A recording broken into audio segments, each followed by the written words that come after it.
बिस्मिल्लाहिर्रहमानिर्रहीम। अस्सलाम वालेकुम स्टूडेंट्स। आज हम जो है एक्सरसाइज 3 में जितने भी क्वेश्चन हैं जो हमने पहले नहीं किए वो हम सॉल्व करेंगे। वो वाले क्वेश्चन जिसमें मतलब दो तीन चीज़ें इकट्ठी पूछी हुई हैं, जैसे वो कहते हैं जी क्वेश्चन में फाइंड करें मीन, मीडियन एंड मोड, या ज्योमेट्रिक मीन, हार्मोनिक मीन और मोड, या क्वार्टाइल, डिसाइल या परसेंटाइल। टॉपिक वाइज हमने सारे क्वेश्चन कर लिए। अब हमने वो क्वेश्चन करने जो हमने एक्सरसाइज में छोड़े हुए हैं। हमारे पास क्वेश्चन है 3.4, calculate mean, median and mode for the table 2.5। उसने चैप्टर नंबर 2 में टेबल 2.5 को वो कहता है यूज करें और वहां से आपने मीन, मीडियन और मोड जो है वो फाइंड करना है। उससे पहले एक दो चीजें जो है वो डिस्कस करना जरूरी है। हमारे पास जो डेटा होता है ना वो दो तरह का होता है, वेरिएबल होते हैं। एक होता है क्वालिटेटिव वेरिएबल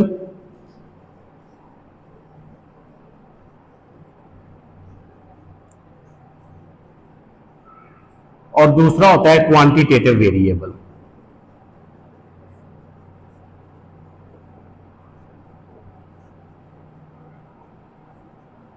पहले हमने इन दोनों चीजों को जो है ना वो समझना है कि क्वालिटेटिव और क्वांटिटेटिव में क्या फर्क है। हर वो वेरिएबल जिसको हम जस्ट बयान कर सकें, मेजर ना कर सकें, जिसकी पैमाइश ना कर सकें, उसे हम कहते हैं qualitative variable. The characteristic which can not be calculated, या the variable which can only be expressed, वो वेरिएबल जिसकी पैमाइश ना हो, जिसको हम जस्ट बयान करें, उसे हम कहते हैं क्वालिटेटिव वेरिएबल। उसकी एग्जांपल कि बालों का रंग कैसा है, किसी शख्स के बाल हैं वो क्या है, ब्लैक हैं, ब्राउन हैं या रेड हैं, तो जस्ट हम बयान कर सकते हैं। हमारे पास कोई ऐसा मेजर नहीं है, कोई ऐसी डिवाइस नहीं है जिससे हम ये कह सकें ये इतने परसेंट जो है वो ब्लैक है या इतने परसेंट ब्राउन है। इसी तरह कोई शख्स ईमानदार है तो उसके बारे में जस्ट हम बयान कर सकते हैं, ठीक है। और भी हजारों मिसालें हैं। आपने सिंपल ये याद रखना है कि वो वेरिएबल जिसको हम जस्ट बयान कर सकें वो होता है क्वालिटेटिव वेरिएबल, और इसका जो इनवर्स होता है वो क्वांटिटेटिव वेरिएबल होता है। हर वो वेरिएबल जिसकी मेजरमेंट जो है वो की जा सके, जिसकी पैमाइश मुमकिन हो, उसे हम कहते हैं quantitative variable. A characteristic which can be measured numerically is called quantitative variable। इसकी एग्जांपल हाइट को मेजर कर सकते हैं, वेट को मेजर कर सकते हैं, एज को मेजर कर सकते हैं, टेम्परेचर को मेजर कर सकते हैं, मार्क्स को मेजर कर सकते हैं। तो ये सारे क्या है, क्वांटिटेटिव। तो a characteristic which cannot be measured numerically is called qualitative variable। उसमें पावर्टी आ सकती है, हेयर कलर आ सकता है, आई कलर आ सकता है, ठीक है, डिफरेंट फ्लेवर आ सकते हैं।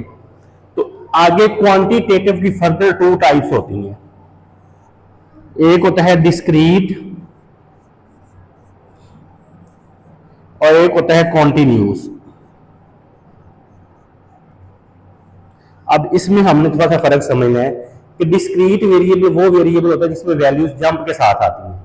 A characteristic which can not measure, which cannot assume each and every value within a given interval। Her variable जो अपनी रेंज में हर एक वैल्यू को अज्यूम ना करे उसे हम कहते हैं डिस्क्रीट वेरिएबल। जैसे 1 के बाद 2 3 4। अब देखिए 1 और 2 के दरमियान में मिलियन ट्रिलियन वैल्यूज हैं।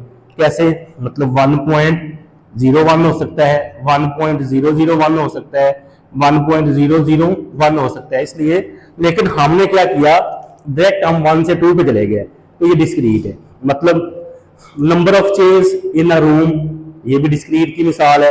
नंबर ऑफ फैमिली मेंबर्स, ये भी क्या है, डिस्क्रीट वेरिएबल की एग्जांपल है।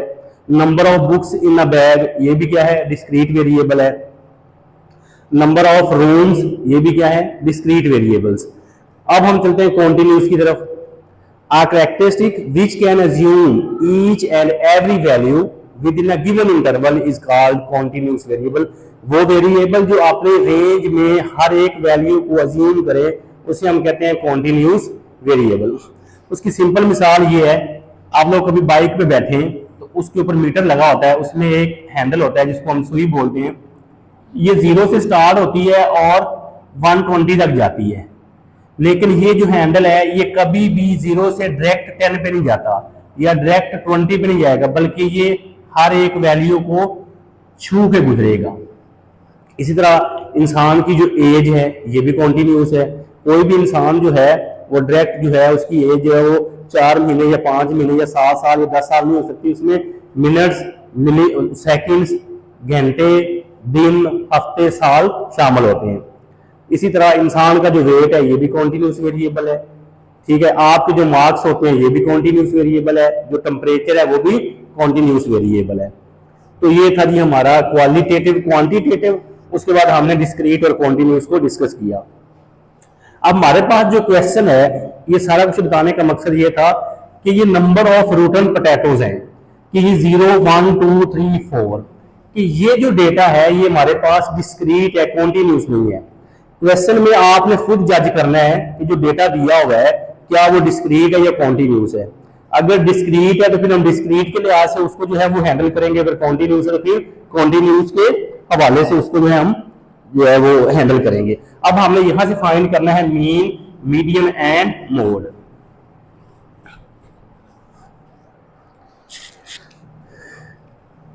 मीन का जो फार्मूला है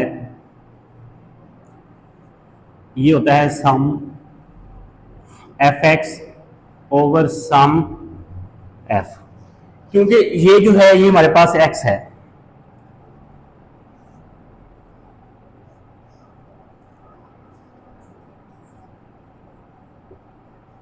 तो हम क्या करेंगे, एफ और एक्स को मल्टीप्लाई करवा देंगे। ये एक्स की जो फर्स्ट वैल्यू है एफ की फर्स्ट वैल्यू से मल्टीप्लाई होगी, मतलब 0 मल्टीप्लाई बाय 5 तो 0, 1 मल्टीप्लाई बाय 6 तो ये 6। इसी तरह 2 को 4 से करेंगे तो 8, 3 को 4 से करेंगे तो 12, 4 को 1 से करेंगे तो 4। और ये मैंने आपको बताया हुआ है कि ऊपर जो हेडिंग होगी उसी का सम मिलेगा। इसके ऊपर जो हेडिंग है वो एफ है, तो यहां से हमें एफ का सम मिलेगा। ये हेडिंग जो है वो एफ एक्स की है, तो यहां से हमें एफ एक्स का सम मिलेगा। तो ये जो सम है ये 20 है और एफ एक्स का जो सम है ये हमारे पास 30 है। लें जी 30 डिवाइडेड बाय 20, तो हमारे पास जो आंसर आएगा वो आएगा 1.5। तो इसको हम जो है एक्स बार से डिनोट करेंगे, क्योंकि हमारे पास वेरिएबल एक्स है, तो इसलिए इसको मीन को हमने एक्स बार से डिनोट किया। उसके बाद मीडियन हमने फाइंड करना है। मीडियन के लिए हमें सी एफ निकालना पड़ेगा। सी एफ से मुराद होता है कम्युलेटिव फ्रीक्वेंसी। जब भी डेटा डिस्क्रीट होगा तो हम क्लास बाउंड्री नहीं निकालेंगे, जस्ट सी एफ निकालेंगे। सी एफ कैसे आएगा, एफ की first value as it is आ जाएगी, नीचे वाली उसमें ऐड कर देंगे, फिर ये नीचे वाली उसमें ऐड कर देंगे,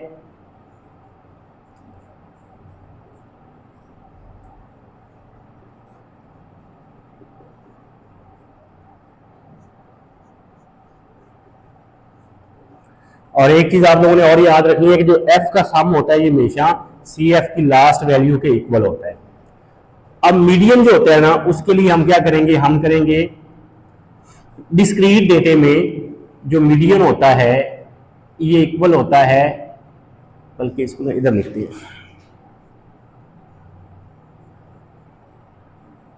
ये होता है n/2।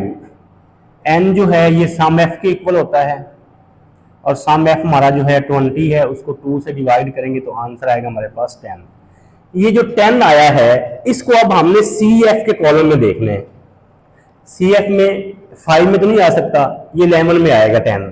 तो 11 के सामने जो x की वैल्यू होगी वो हमारा मीडियन होगा। डिस्क्रीट डेटे में हम जस्ट सी एफ निकालेंगे, उसके बाद n को 2 से डिवाइड करेंगे, सी एफ के कॉलम में देखेंगे, उसके सामने जो x की वैल्यू होगी या y की वैल्यू होगी वो हमारा मीडियन होगा। तो ये देखिए 11 के सामने x की क्या वैल्यू आ रही है, 1, तो इसलिए हमारा जो मीडियन है ये 1 होगा। इसको इस तरह करने के ये मॉडल क्लास करेंगे, मॉडल क्लास हम फाइंड कर रहे हैं, तो मीडियन आ गया 1। उसके बाद हमें निकालना है मोड। अब अब डिस्क्रीट में हम देखेंगे कि मैक्सिमम वैल्यू क्या है, जो सबसे बड़ी फ्रीक्वेंसी है वो क्या है, तो वो हमारे पास आ रही है 6। अब 6 के सामने जो हमारे पास x की वैल्यू होगी वो हमारा मॉड होगा। तो ये 6 है, ये सबसे हाईएस्ट फ्रीक्वेंसी है, तो इसके सामने जो वैल्यू है x की वो 1 है, तो इसलिए मोड भी क्या होगा, 1 होगा। फिर देख लें कि मीन निकालने के लिए क्या किया, fx को मल्टीप्लाई किया, f से डिवाइड किया, तो ये आ गया।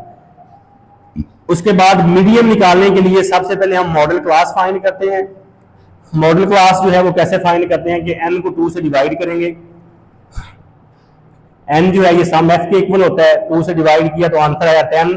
अब ये जो 10 आया है इसको हमने देखा CF में, तो ये यहाँ पे जो है वो लाई करेगा 11 के अंदर, तो 11 के सामने जो x की वैल्यू हमारा मीडियन होगा। इसी तरह मोड के लिए भी हम क्या करेंगे, हम देखेंगे, मतलब इसको और अगर हमने आसान करना है तो हम लिखेंगे model class for mode. Mode के लिए जो मॉडल क्लास होती है वो होती है FM, कि मैक्सिमम फ्रीक्वेंसी क्या है, मैक्सिमम फ्रीक्वेंसी हमारे पास है 6। अब जो मैक्सिमम फ्रीक्वेंसी के सामने x की वैल्यू होगी वो हमारा मोड होगा, तो वो क्या है 1, तो इसलिए जो मोड है ये है हमारे पास 1। तो ये क्वेश्चन से हमने मीन भी फाइंड कर लिया, मीडियन भी फाइंड कर लिया और मोड भी फाइंड कर लिया। अब हम चलते हैं नेक्स्ट क्वेश्चन की तरफ। हमारे पास है question 3.5, calculate mean median and mode from table 3.5 में हमने यहां से भी मीन मीडियन और मोड ही फाइंड करना, लेकिन डेटा हमारे पास जो है अब ग्रुप है, तो पहले हम मीन के लिए जो है इसको सोल्व करेंगे, फिर मीडियन निकालेंगे, फिर मोड निकालेंगे। मीन को हम x बार से डिनोट करेंगे और इसका फार्मूला है सम fx ओवर सम f। फॉर्मूले के मुताबिक हमें fx का सम चाहिए और f का सम तो हमें यहां से मिल जाएगा और दूसरा कॉलम हमें चाहिए fx का, लेकिन हमारे पास x नहीं है, तो पहले हम x निकालेंगे। x को क्या कहते हैं जी, x को क्लास मार्क भी कहते हैं और मिड पॉइंट भी बोलते हैं, ये आपने याद रखना है। ये कैसे फाइंड करते हैं, लोअर क्लास लिमिट या lower class boundary plus upper class boundary divided by 2, मतलब 2 + 4 डिवाइडेड बाय 2, तो आंसर आएगा 3।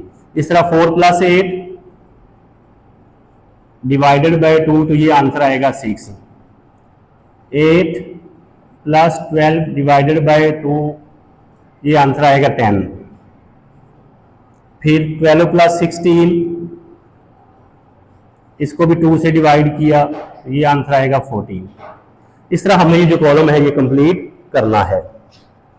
16 + 22,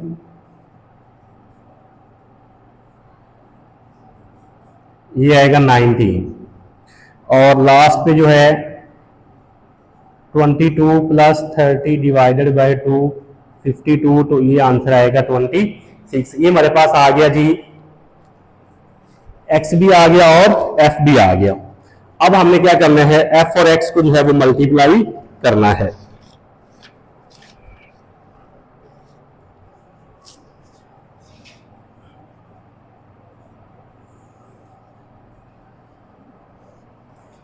f की फर्स्ट वैल्यू को f की फर्स्ट वैल्यू से मल्टीप्लाई करेंगे, 5 को जब 3 से मल्टीप्लाई करेंगे तो आएगा 15।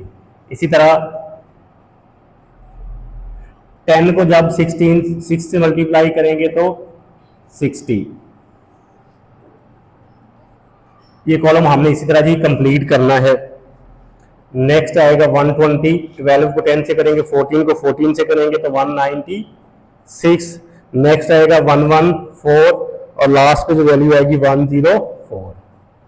मीन के लिए हमें f का सम चाहिए, वो यहां से मिल जाएगा, यहां से कुछ नहीं चाहिए, यहां से कुछ नहीं चाहिए, यहां से हमें सम मिलेगा f और x की मल्टीप्लिकेशन का। तो ये जो हमारे पास सम आ रहा है ये आ रहा है 609। फॉर्मूले की तरफ चलते हैं और f का जो हमारे पास सम आ रहा है वो आ रहा है 51।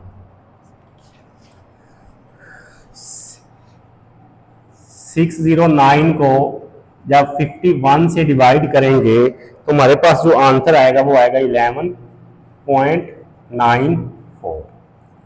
उसके बाद हमें निकालना है मीडियन। मीडियन का फॉर्मूला लिखते हैं हम, मीडियन को एक्स कैप से डिनोट करते हैं, तो ये इक्वल होता है L plus H over F into N over 2 minus C. जिस फार्मूले में भी एल यूज होगा उसके लिए हमें क्लास बाउंड्री की जरूरत होती है। अगर तो ये और ये वैल्यू सेम है, ये और ये सेम है, ये और ये सेम है, ये और ये सेम है, तो ये पहले ही क्लास बाउंड्री होती है, हमें क्लास बाउंड्री निकालने की जरूरत नहीं होती। उसके बाद हमें चाहिए होता है सी से मुराद होता है कम्युलेटिव फ्रीक्वेंसी, तो वो हमें निकालनी पड़ेगी सी डॉट एफ से। ये कैसे निकालते हैं, एफ की फर्स्ट वैल्यू को एज इट इज कर लिख लेते हैं और नीचे वाली उसमें ऐड करते जाएंगे। 5 प्लस 10 15, इस तरह 15 में ये 12 ऐड हो जाएगा 27। तो ये आपने इस तरह जो है नीचे वाला इसमें ऐड करके ये कॉलम कंप्लीट करना है।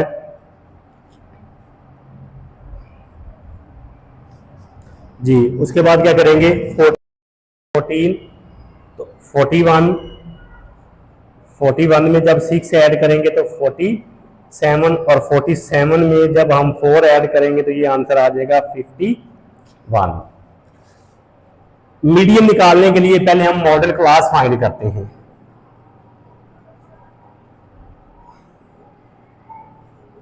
मॉडल क्लास जो है उसके लिए हम करते हैं n का हाफ करते हैं। n जो है ये सम f के इक्वल होता है और सम f हमारे पास है 51, इसको 2 से डिवाइड करेंगे तो ये आएगा 25.5।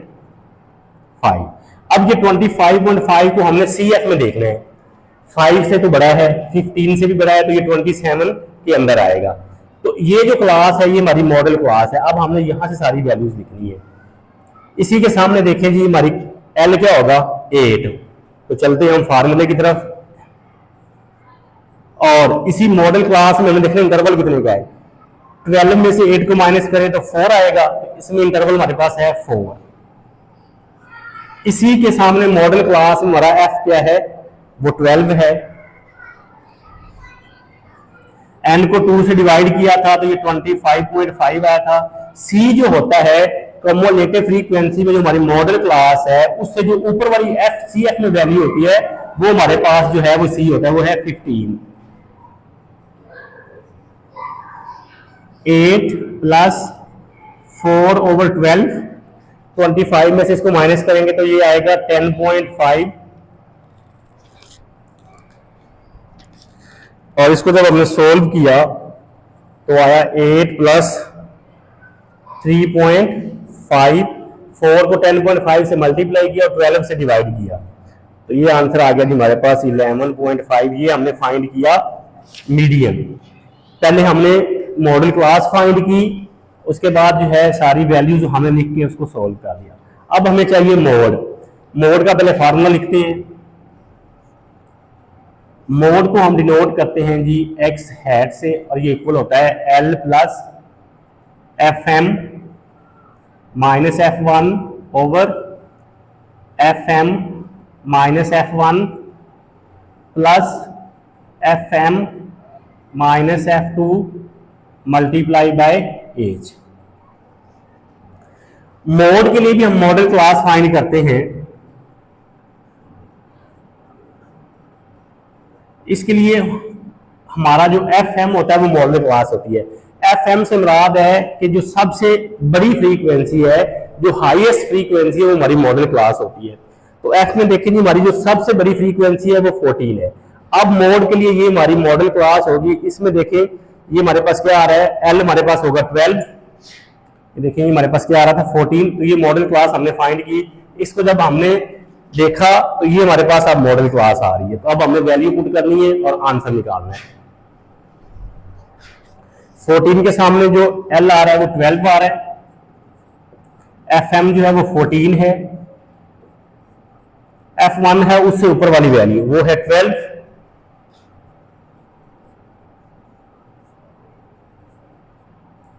और F2 होता है उससे नीचे वाली वैल्यू। ये हमारी मॉडल क्लास की वैल्यू थी FM है, तो ये इससे नीचे वाला ये F2 होता है, ये 6 है। और इंटरवल देखना है हमने, इस मॉडल क्लास में भी 4 का इंटरवल है। 16 में से 12 को माइनस करेंगे तो आंसर आएगा 4। तो ये आ गया 12 प्लस 14 और F1 था हमारे पास 12, ये भी 2, ये 8 और ये 4, 12, 4 को 2 से किया 8/10, 12 प्लस 0.8, तो ये आंसर आ गया 12.8। ये हमने कर लिया जी मोड को फाइंड। चीजें फाइंड करनी थी, मीन, मीडियन और मोड। तो ये मीन हमने फाइंड किया, फिर मीडियन फाइंड किया, फिर मोड फाइंड किया। अब हम जो है वो नेक्स्ट क्वेश्चन की तरफ मूव करते हैं। क्वेश्चन नंबर है जी हमारे पास 3.6, calculate the following for the data of the exercise 2.8b। तो अगर एक्सरसाइज में जो क्वेश्चन नंबर 2.8 है उसका जो बी पार्ट है उसको यूज करते हुए आपने फाइंड करना है, calculate and estimate for the mean leaf length और construct a cumulative frequency and use it to estimate sample mean. Mean leaf length का मतलब ये है कि हमने मीन फाइंड करना है, जो लीफ है उसकी जो है मीन लेंथ कितनी होगी। तो सादा अल्फाज में ये है कि हमने मीन फाइंड करना है और दूसरा जो है वो हमने मीडियन फाइंड करना है। ये जस्ट आप लोगों को कंफ्यूज करने के लिए है। तो क्वेश्चन वही है कि हमने मीन और मीडियन ही फाइंड करना है। ये हमें मिड वैल्यूज दी हुई है, मतलब ये x है और ये f है। तो मीन का फार्मूला हम लिखते हैं, मीन को हम डिनोट करते हैं x बार से, जो इक्वल होता है सम fx ओवर सम f के। हमें f का सम चाहिए, वो यहां से मिल जाएगा, और हमें चाहिए fx का सम। तो x भी है f भी है, इन दोनों को मल्टीप्लाई कर दें। कैसे मल्टीप्लाई करेंगे कि फर्स्ट वैल्यू फर्स्ट से मल्टीप्लाई होगी, 2.2 को 3 से मल्टीप्लाई करेंगे, 2.7 को 5 से मल्टीप्लाई करेंगे। तो ये हमारे पास जो आंसर आएगा वो हम 1 बाय 1 जो है वो लिख लेते हैं। 2.2 को जब 3 से मल्टीप्लाई किया तो ये आंसर आएगा 6.6। 2.7 को जब 5 से मल्टीप्लाई किया 13.5। 3.2 को जब 8 से मल्टीप्लाई किया 25.6। 3.7 को जब 12 से किया तो 44.4। 4.2 को जब हमने 18 से मल्टीप्लाई किया तो ये आ रहा है 75.6। उसके बाद 4.7 को जब 24 से किया तो ये आ रहा है 112.8। 5.2 को जब 20 से किया तो ये आ रहा है हमारे पास 104.0। 5.7 को जब 8 से मल्टीप्लाई किया 45.6, और लास्ट पे जब 6.2 को 2 से मल्टीप्लाई किया तो ये आ गया 12.4। अब यहां से हमें f का सम मिल जाएगा और यहां से fx का सम मिल जाएगा। तो f का जो सम है वो 100 है और fx का जो सम है वो आ रहा है 440.5 डिवाइडेड बाय 100। 440.5 को जब 100 से हमने डिवाइड किया तो ये आंसर आ गया 4.405।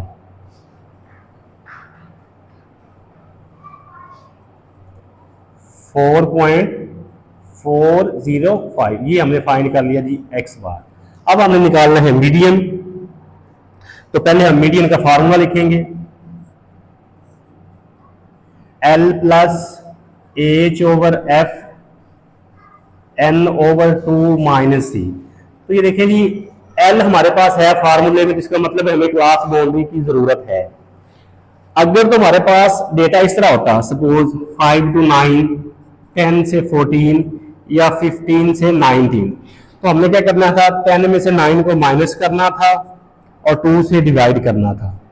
तो ये आंसर आना था 0.5। तो लोअर लिमिट में हमने माइनस करते जाना था और अपर में प्लस करते जाना। लेकिन हमारे पास अब क्लास लिमिट्स नहीं है, जस्ट मिड वैल्यूज है, एक्स की वैल्यू दी हुई है। तो यहां से भी हमने क्लास बाउंड्री निकालनी है। तो ये क्लास बाउंड्री कैसे निकालना है, ये थोड़ा सा तरीका। तो हमें सी बी की जरूरत पड़ेगी, सी डॉट बी। अब क्या करना है हमने, ये थोड़ा सा काम जो है वो मुख्तलिफ है, उससे पहले वाले से मुश्किल है। बजाय देखने में बड़ा मुश्किल लग रहा है लेकिन है बहुत इजी। हम क्या करेंगे, सेकंड वैल्यू में से फर्स्ट को माइनस कर देंगे। मतलब 2.7 में से माइनस कर देंगे 2.2 को। तो 2.7 में से जब हमने माइनस किया 2.2 को, तो ये आंसर आ रहा है 0.5। या इस तरह भी कर सकते हैं कि 3.2 में से 2.7 को माइनस कर दें, या 3.7 में से 3.2 को माइनस कर दें। अब ये 0.5 आ गया, इसको 2 से डिवाइड किया तो ये आंसर आ गया 0.25। अब ये 0.25 जो है हम पहले इस वैल्यू में से माइनस करेंगे, फिर इसी में ऐड करेंगे। मतलब पहले हम करेंगे 2.2 माइनस 0.25,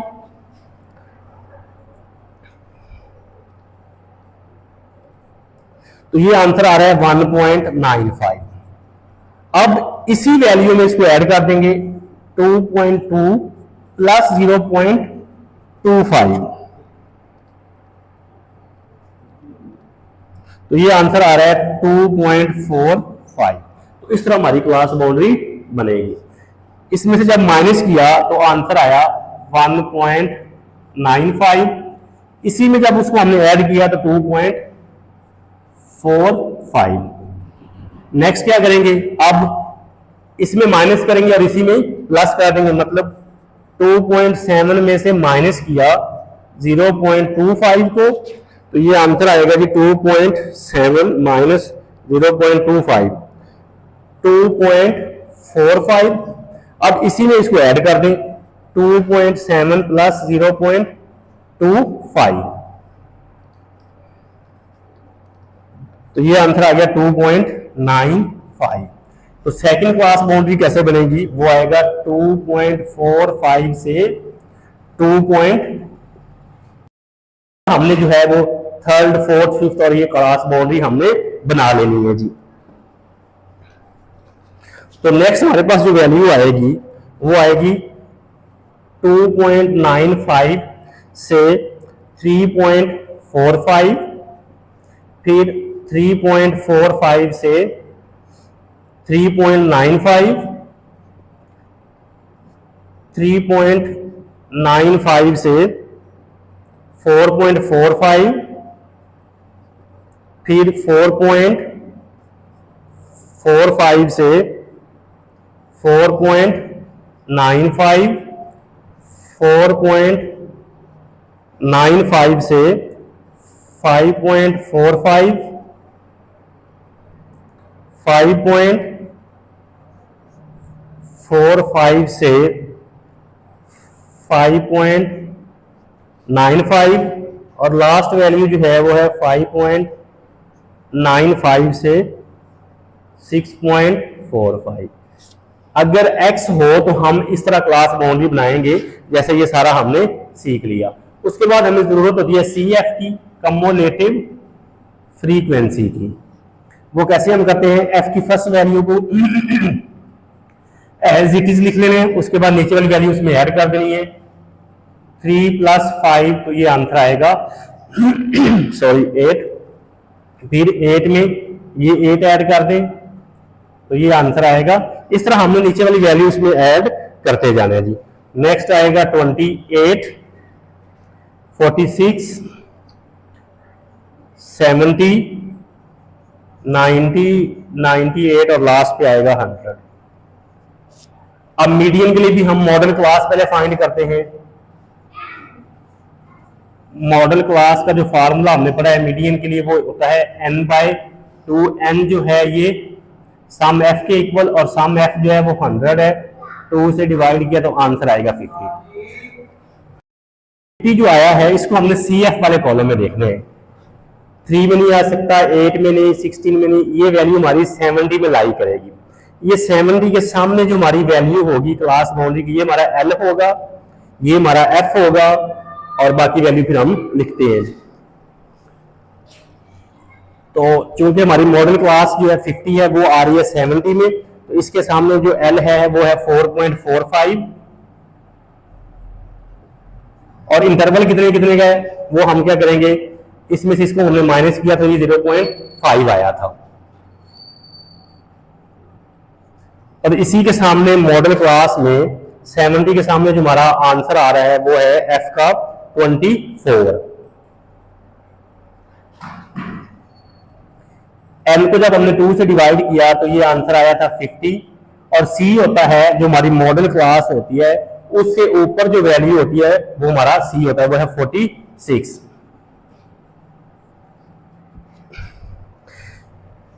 तो ये जब हमने इसको सोल्व किया तो ये आ गया 4.45 प्लस 0.5 को 24 से डिवाइड किया, 50 में से 46 को माइनस किया तो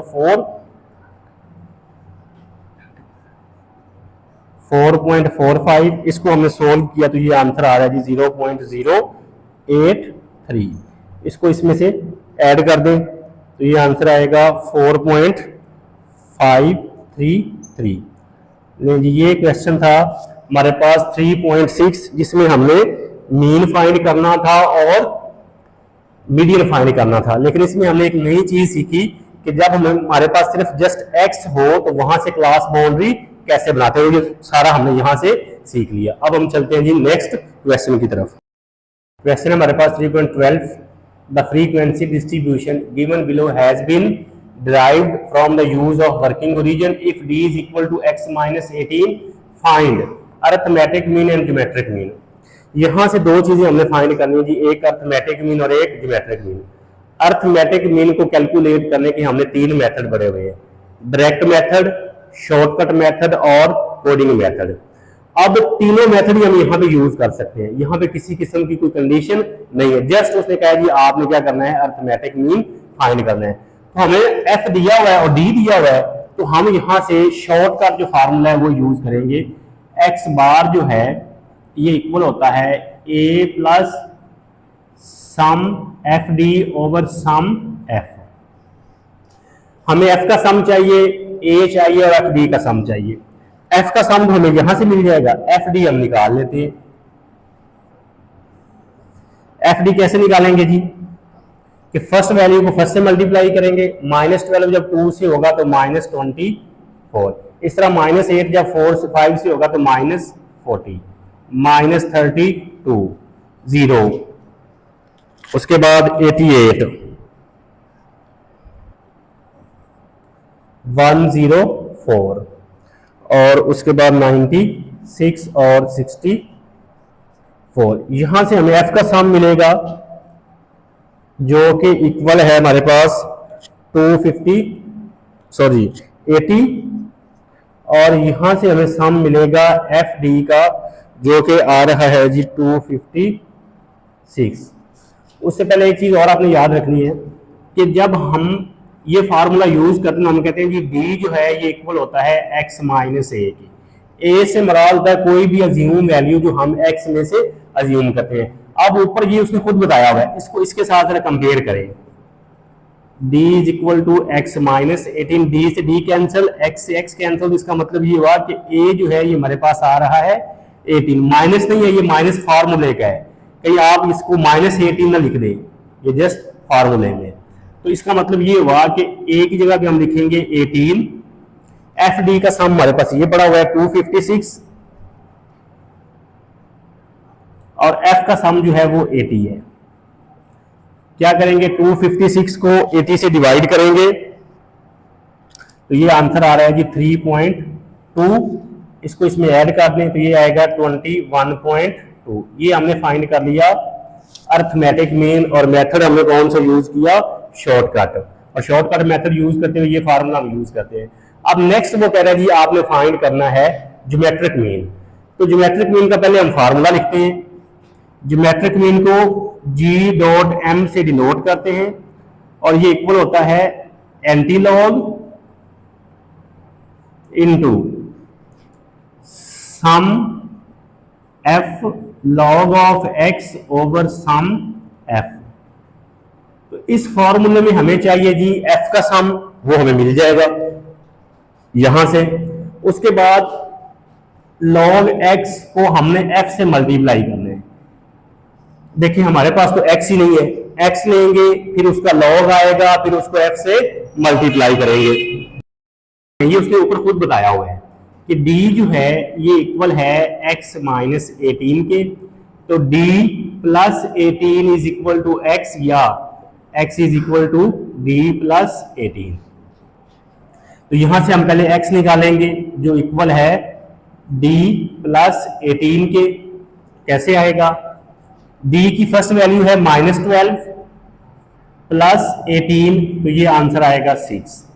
फिर है -8 प्लस 18, तो ये आंसर आएगा जी आपके पास 10।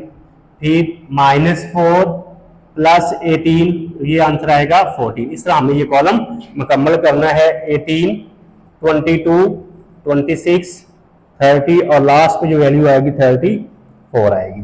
ये हमारे पास x आ गया, लेकिन हमें x नहीं चाहिए, हमें चाहिए log x।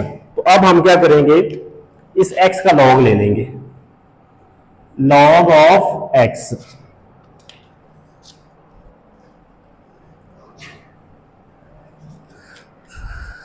log x कैसे आएगा? 6 का log लेंगे। 6 का log जो हमारे पास आ रहा है वो आ रहा है 0.7782। फिर 10 का log जो है ये 1 होता है। 14 का log आएगा 1.1461। 18 का log आएगा 2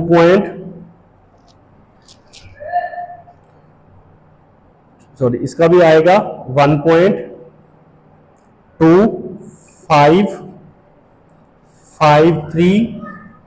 22 का जो log है वो आ रहा है 1.3424।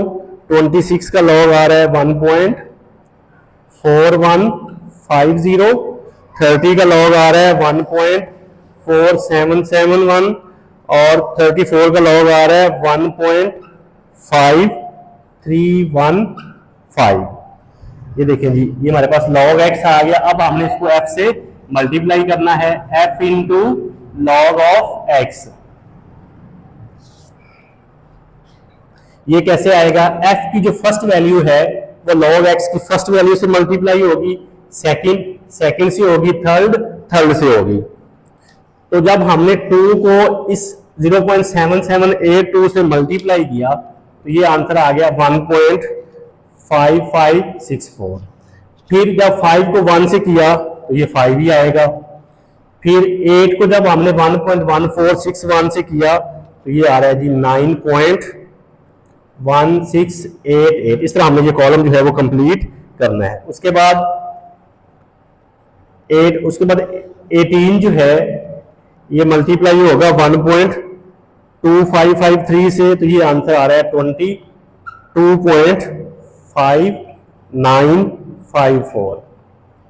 नेक्स्ट आ रहा है जी हमारे पास 29.5328। नेक्स्ट वैल्यू है 18.3950। नेक्स्ट है 1 2 3 4 5 6। उसके बाद हमारे पास है जी 18 के बाद आ रहा है 11.8168 और लास्ट वैल्यू जो है वो है 6.1260। ये वैल्यूज थोड़ी सी आगे पीछे हो गई हैं क्योंकि 1 2 3 4 5 6 7 8 1 2 3 4 5 6 7 8 ये वैल्यू जो है इसके सामने आनी थी, ये वैल्यू इसके सामने आनी थी, बस ये थोड़ा सा फर्क है।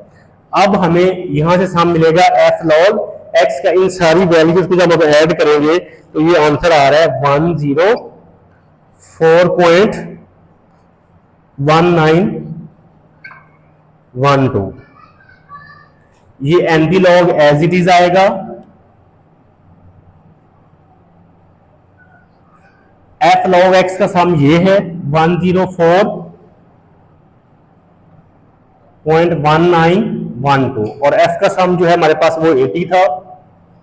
इसको अब क्या करेंगे, 80 से करेंगे डिवाइड।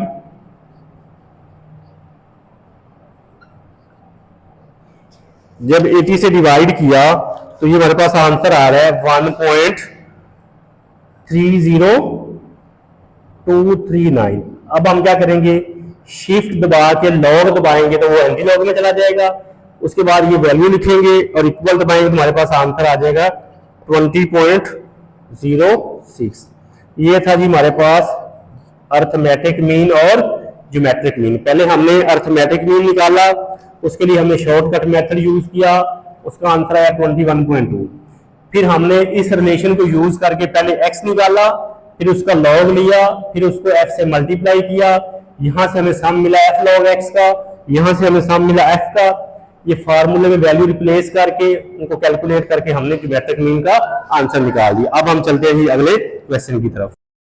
क्वेश्चन हमारे पास 3.13, the reciprocal of 11 values are given below, find harmonic mean and arithmetic mean. Reciprocal का मतलब ये है कि हमें x की बजाय जो है वो 1/x दिया हुआ है, कि जो वैल्यूज है उनका इनवर्स निकाल के दिया हुआ है, 1 से डिवाइड करके दिया हुआ है। तो वो जो वैल्यूज है वो ये है 1/x ये है। यहां से हमने हार्मोनिक मीन फाइंड करना है और अर्थमेटिक मीन फाइंड करना है। तो अनग्रुप डेटा है क्योंकि इसमें फ्रीक्वेंसी नहीं है। पहले हम हार्मोनिक मीन का फार्मूला लिखते हैं जो कि इक्वल होता है n/सम 1/x। n उसने बता दिया है 11 वैल्यूज हैं और नीचे डिवाइजर में हमें चाहिए 1/x का सम। तो ये पहले ही 1/x है, इन सारी वैल्यूज को हम ऐड कर देंगे। तो यहां से हमें जो सम मिलेगा वो मिलेगा 1/x का, जो कि इक्वल है 0.3093। तो 1/x का जो सम है वो है हमारे पास 0.3093। 11 को जब हमने इससे डिवाइड किया तो ये आंसर आ रहा है 35.56। ये हमने फाइंड कर लिया जी हार्मोनिक मीन। और सेकंड हमने फाइंड करना है अर्थमेटिक मीन। अर्थमेटिक मीन से मुराद ये कि हमने x बार फाइंड करना है जो कि इक्वल होता है सम x/n के। हमें हमारे पास x ही नहीं है, हमें तो 1/x दिया हुआ है। पहले हम x निकालेंगे फिर उसका सम करेंगे। तो x कैसे आएगा ये हमने यहां से जी सीखना है। कैसे आएगा, दो तरीके हैं इसको। ये कैलकुलेटर पे आपको मैं दिखाता हूं जी। पहली वैल्यू है 0.0500। ये आपको इनवर्स का बटन नजर आ रहा है, इसको दबाएंगे तो ये हमारे पास आ रहा है 20। एक तो तरीकाकार ये है, या फिर हम क्या करेंगे 1 डिवाइडेड बाय 0.0500 कर देंगे, तब भी 20 आ रहा है। कि मतलब इन वैल्यूज को या तो 1 से डिवाइड कर दें या फिर क्या करेंगे कि जो वैल्यूज है वो लिख के उसका हम इनवर्स ले लेंगे। तो दोनों तरीके से हम इसको सोल्व करेंगे। दोनों तरीके हमने सीख लिए, या इन वैल्यूज को 1 से डिवाइड कर दें या ये वैल्यू लिख के इसका इनवर्स ले लें। तो पहली वैल्यू हमारे पास आ रही है 20.00 और दूसरी वैल्यू है 20.0264। नेक्स्ट हमारे पास आ रहा है 25.00। नेक्स्ट है 30.0300। नेक्स्ट है 35.0877 और उसके बाद है हमारे पास 43.1034, 46.9484, 50.00, 54.9451, 66.2252 और लास्ट पे जो है वो है 69.9301। क्या किया हमने, ये x कैसे निकाला, फिर मैं बार बार बता रहा हूं कि इस वैल्यू को 1 से डिवाइड कर दिया। मतलब क्या किया 1/0.0500 इस तरह भी आएगा, या क्या करेंगे ये वैल्यू लिख के 0.0500 और आपका जो कैलकुलेटर उसके ऊपर ये बटन होगा -1 वाला। इसको इस तरह करेंगे तब भी पहली वैल्यू का आंसर 20 आएगा, इस तरह करेंगे तब भी आंसर 20 आएगा। तो ये हमने निकाल लिया जी 1/x से x। यहां से हमें x का सम मिलेगा जो कि है 463.2963। तो यहां पे हमने लिखा 463.296 divided by number of values जो है वो 11 है। जब हमने इसको 11 से डिवाइड किया तो आंसर आ गया 42.12। लें जी, यहां से हमने हार्मोनिक मीन भी फाइंड कर लिया और अरिथमेटिक मीन भी फाइंड कर लिया। अब हम नेक्स्ट क्वेश्चन की तरफ मूव करते हैं। आज की वीडियो में हमने क्वेश्चन नंबर 3.4 को सोल्व किया, 3.5, 3.6, 3.12 और 3.13। तो इंशाल्लाह मुझे उम्मीद है कि आपको ये वीडियो पसंद आएगी। अगर आपको ये वीडियो अच्छी लगे तो चैनल को लाइक करना, सब्सक्राइब करना और शेयर करना मत भूलिएगा। एक नई वीडियो के साथ दोबारा फिर मिलते हैं, तब तक अपना ख्याल रखिएगा। अल्लाह हाफिज़।